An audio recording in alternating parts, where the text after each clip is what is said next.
Our time continues on Freedom. My name is Mikhail Baranov, and I'll tell you about the main news at the start of the new week. Hello. One person was killed, 7 were injured, including 2 children. Russia carried out a combined strike, including missile attacks, on the Trostianets community in the Sumy region. An infrastructure facility and residential buildings were damaged. A large fire broke out in one of them. As a result of a repeated strike, a private 2-story house caught fire. The aftermath of the attack has already been dealt with, according to local authorities. That night, Russian forces also struck Mykolaiv. A supermarket caught fire as a result of a drone attack, but firefighters quickly put out the blaze. Another fire broke out at a car service station. Cars were damaged and windows were blown out in a residential building. There were no casualties or injuries. According to the regional administration, on Monday night alone, in the Mykolaiv region, Ukrainian defense forces neutralized 18 Russian drones. This has already been dug up. The emergency services took the engine and spare parts. There are still some spare parts left over there. Yeah. Wires, everything, the little motors. This happened at 3 in the morning. The first one came in here at 3:01, landed in a 33 square meter area. I called the security guard.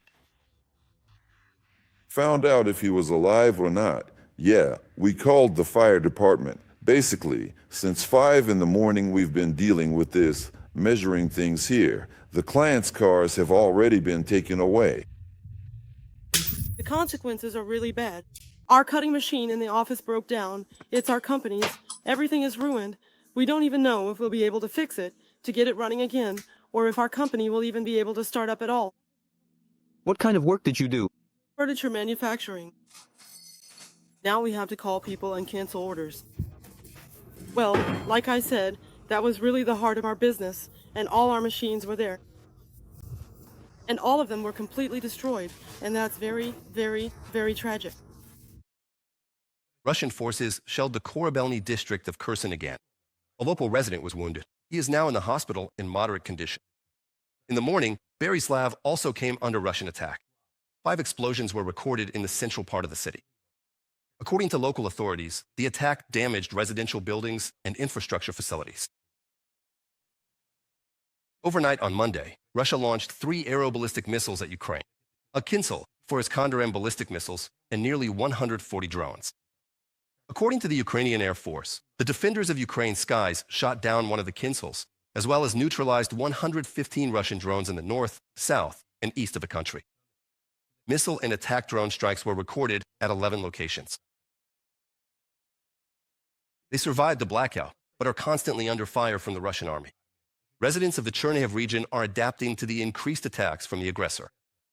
The most dangerous situation is in the settlements near the border with the Russian Federation.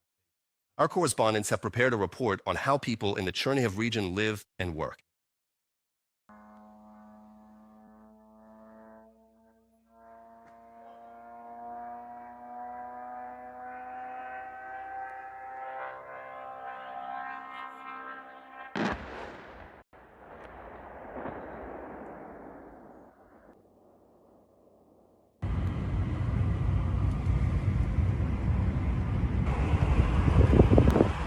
In these shots, you can see Russian drones striking civilian targets in the Chernihiv region.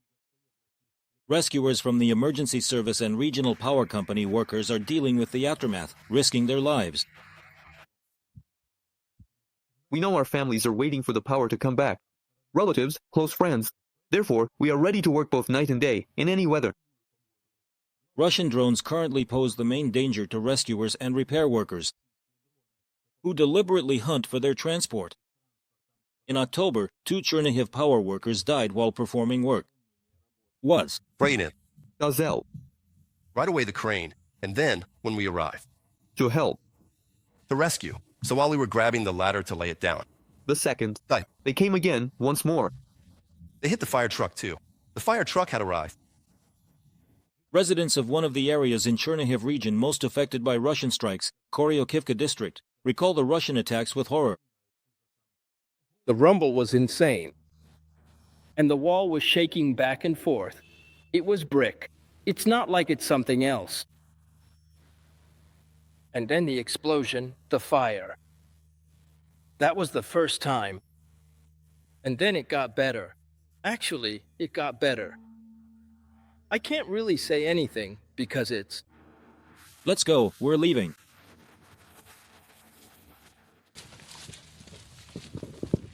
It's not just the energy infrastructure in the region that's under Russian attack. Anywhere at all. Wherever you want. This is critical infrastructure. Passenger cars and trucks, civilian vehicles, for peaceful people. At civilian homes, at the power grid, at the transportation infrastructure. Across the entire Chernihiv region, invincibility points have now been set up, where local residents can charge their mobile phones and get the help they need. When there's no power for a long time, since we live nearby, we come here to charge our phones, laptops, and power banks. We charge everything. The principal of one of the schools in the Koryokivka district shows the underground rooms that have been converted into classrooms. Another underground school is currently being built in the neighboring city of Snovsk. It will be able to accommodate up to 400 students. Because of constant air raid alerts, the children study in a mixed format or online. They hardly ever study in person. It's just too dangerous. Schools, hospitals, and other social institutions are supplied with firewood and generators. Vasily works as a stoker at the school. He says it takes 3 to 4 carts of firewood a day to heat the place. At night, it's really scary because you can't hear anything in the boiler room and you have no idea where something might hit. During the day, it's a little better. Chernihiv itself now has scheduled hourly power outages. The Russians continue to shell the infrastructure. However, cultural sites in the city often become targets as well. A huge number of cultural sites have been damaged. Museums, libraries, music schools, colleges, and cultural centers.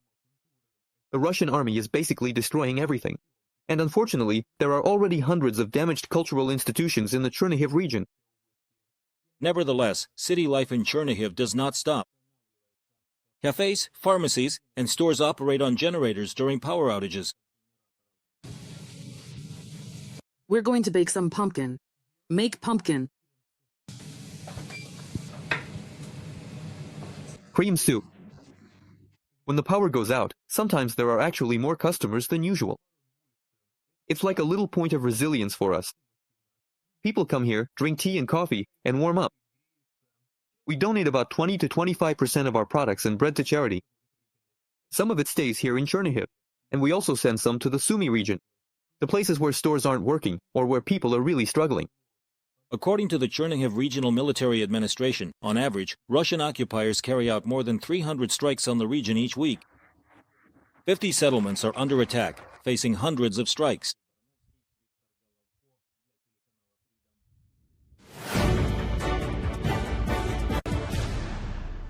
There is an active clearing operation underway in several Pokrovsk and Myrnohrad to remove Russian occupiers. As stated by the air assault forces of the Ukrainian armed forces, thanks to coordinated actions, the defense forces stopped the Russian advance.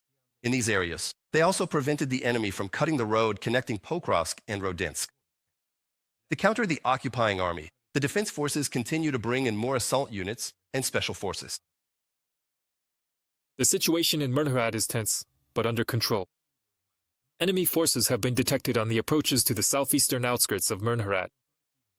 Their total number of personnel is small, about 10 soldiers. Efforts to eliminate them are ongoing. The city's defenses have been reinforced with additional forces. From the report of the 7th Rapid Response Corps of the Air Assault Forces of the Armed Forces of Ukraine on Telegram. 162 combat engagements were recorded on the front line over the past 24 hours. According to the General Staff of the Armed Forces of Ukraine, Ukrainian troops repelled 68 Russian attacks in the Pokrovsk direction alone. Another 29 assaults were repelled in the Oleksandrivka sector and 18 in the Koshchentanivka sector. In the area of Kupiansk in the Kharkiv region, the occupying forces made 13 unsuccessful attempts to break through the Ukrainian defenses. They tried to launch offensives 12 times on the southern Slobozansky bridgehead. As military experts note, all Russian claims about allegedly capturing Pokrovsk are greatly exaggerated. The thing is, the Russians advancing from the south and southwest were waiting for a breakthrough north of Pokrovsk, where the 51st Army is located. They were supposed to encircle Pokrovsk from the north. So, they ended up chasing two rabbits at once and decided to push through. A sort of thrust to the north toward Dobrapilya. Basically, you see, they had a chance to encircle the entire Konstantinivka-Dobrapilya group in the north. It didn't work out. The defense forces responded in time, and now, for the most part, the elimination is being completed. Of this Dobrapilya salient, 1,160. Russian occupiers were eliminated on the front over the past day. Thus, according to the General Staff of the Armed Forces of Ukraine, Russia's total combat losses since the start of the full-scale war have already exceeded 1,144,000 soldiers. In addition, yesterday, 5 Russian tanks, 6 armored fighting vehicles, 45 artillery systems, and more than 120 units of automotive equipment were destroyed of the enemy.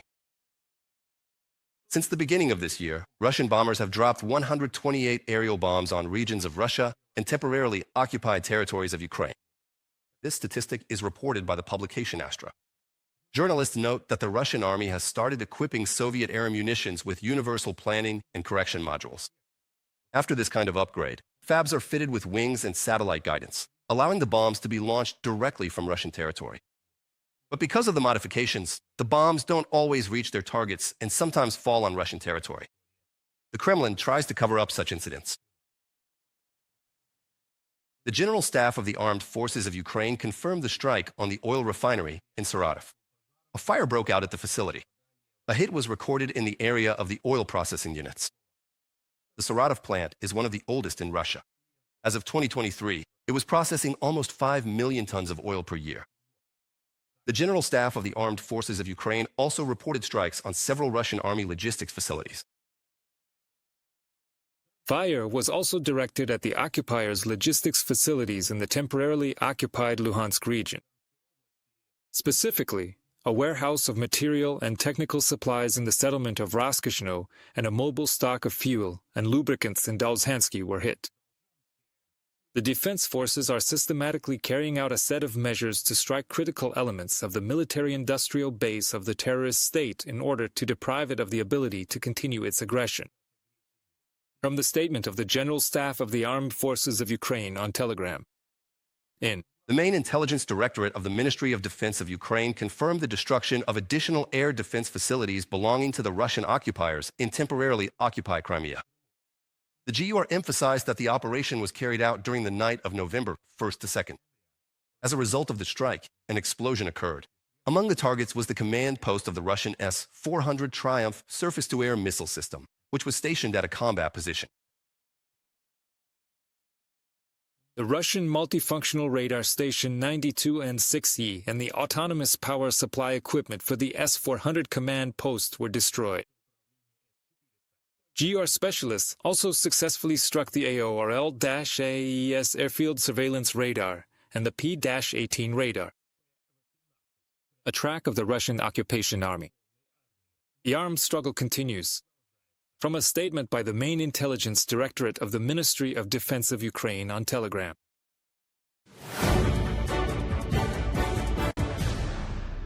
Finnish President Alexander Stubb has proposed holding a new meeting between Donald Trump and Putin at the G20 summit, which will take place in South Africa, November 21st to 22nd. Let me remind you, in September the U.S. leader stated that he does not plan to attend the G20 summit in Africa, and instead, U.S. Vice President J.D. Vance is supposed to go. Putin's press secretary, Peskov, had also previously stated that the head of the Kremlin does not intend to go to Johannesburg. He did not specify who would represent Russia at the summit. Russia's war against Ukraine could be ended in a couple of months. Donald Trump said this in an interview with CBS News.